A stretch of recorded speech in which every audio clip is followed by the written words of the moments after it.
Good morning, students. Today I'll start new chapter. Okay, name of the chapter is Public Sector Enterprises.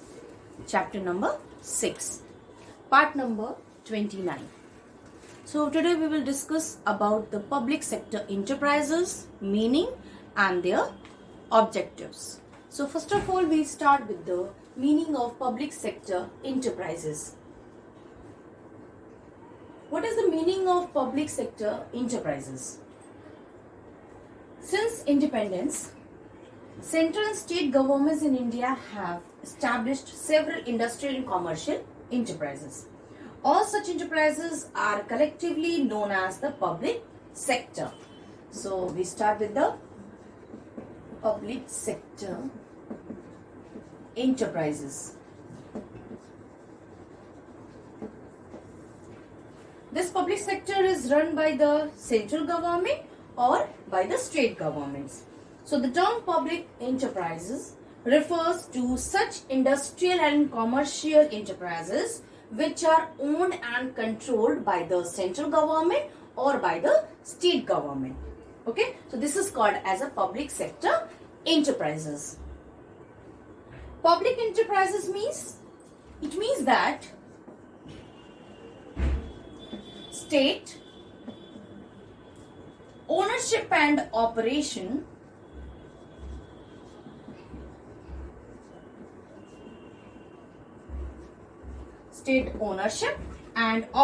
of industrial, agricultural,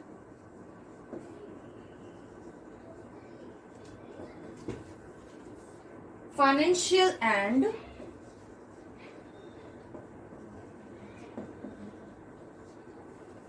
commercial undertakings.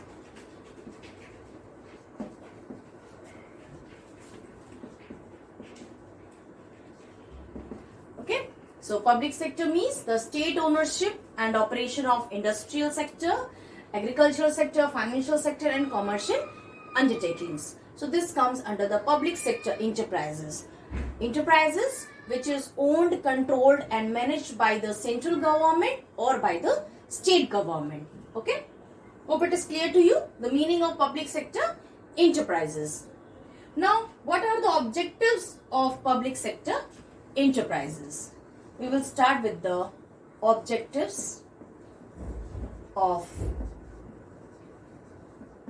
public sector enterprises. Now, first objective is rapid industrialization. Rapid industrialization.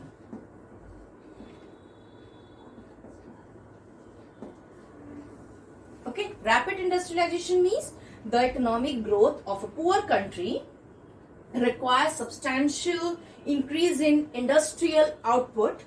This can be possible only with the establishment and the growth of basic industries such as iron and steel industries, petroleum, chemicals, fertilizers, coal, etc. Okay, so these industries require huge capital investment to run the business, and it is not possible, or we can say it is the beyond the capacity of a private enterprises. That's why there is a rapid industrialization in the public sector enterprises, because it is controlled, owned and managed by the central or the state governments. Okay. Now, second point is planned growth. Planned growth. Private investors are guided mainly by profit motive, because they are totally just force for the profit.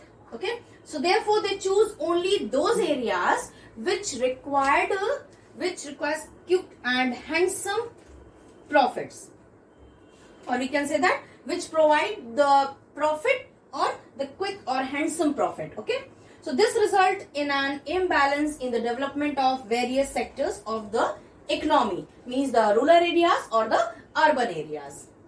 Some industries suffers from overproduction, while in some industries there is a shortage of goods in other industries. Okay, so there is no balance between the rural areas industries and the urban areas industries. Therefore, the government takes into account the long-term requirements for goods, services and plant targets before setting up a public enterprises. They maintain a proper balance between the demand and the supply. So that is why there is a planned growth in, this is the objective of the public sector enterprises. Now the third point is balanced regional development. Balanced regional development.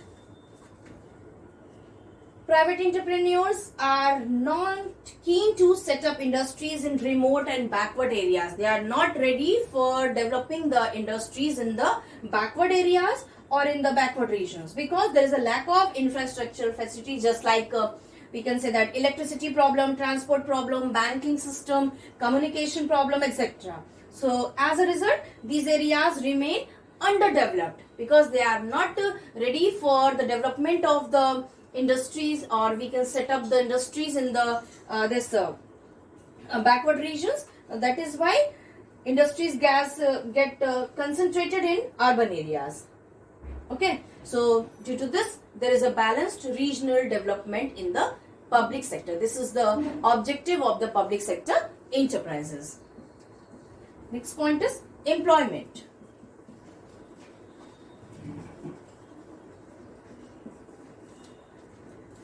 Public enterprises provide opportunities for gainful employment to millions of people.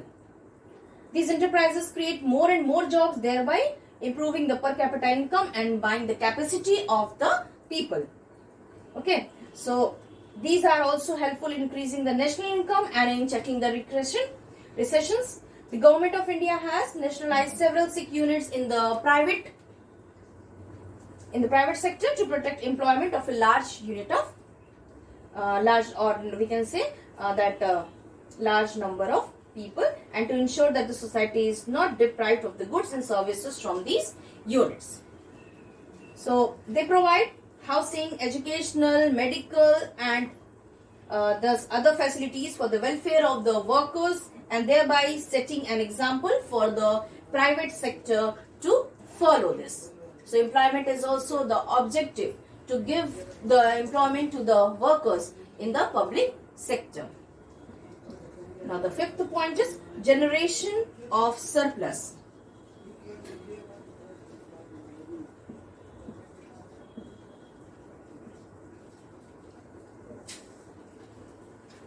Public enterprises are under no compulsion to declare dividends. They can plug back their surplus for future growth, means they can take back their profit, their surplus for the future growth. And the resources generated by these enterprises are utilized to finance the socio-economic programs of the government, banks and other financial institutions in the public sector. Okay, so there is a generation of the surplus. At the time when they require, they can demand the surplus back. Now the next point is optimum utilization of resources. Optimum utilization of resources. Optimum utilization of resources means they are going to utilize the resources. Public sector enterprises help to avoid excess capacity and artificial scarcity in different sectors. So these enterprises helps to eliminate the wasteful competition, and they provide socially useful goods and essential commodities which are in the short supply. If they are in the short supply, they can just produce all these different types of goods. So therefore the public enterprises serves as an instrument, or the just like an instrument of the social welfare. So there is an optimum utilization of resources. This is the objective, to utilize the optimum resources. Now the next point is self-reliance.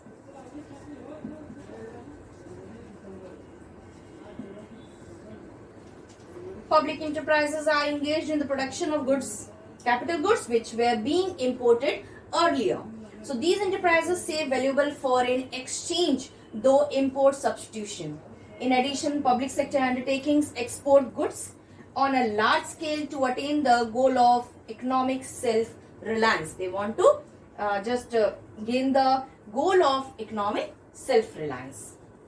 Next, last point is instrument of social change. Instrument of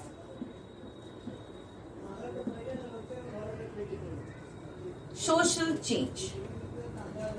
Public enterprises are very helpful in creating a new social order free from exploitation. They help to check malpractices on the part of a private enterprises or entrepreneurs, and these enterprises ensure economic and social justice. They can be used to enhance the welfare of the consumers and workers. So there is an instrument of the social change of the workers, or we can say that the welfare of the consumers. So this is all about the objectives. What are the objectives of public sector enterprises? The objectives or the rationales of the public sector enterprises. Once again, I am going to repeat the meaning of public sector enterprises. It means the sector which is owned, controlled or managed by the central government or by the state government. That is called as a public sector enterprises, and it consists of all industrial and commercial enterprises which is owned and operated by the government, whether it is central government or by the state government. It means state ownership and operation of industrial, agricultural, financial and commercial undertakings. Hope it is clear to you. So that's all for today. Thank you.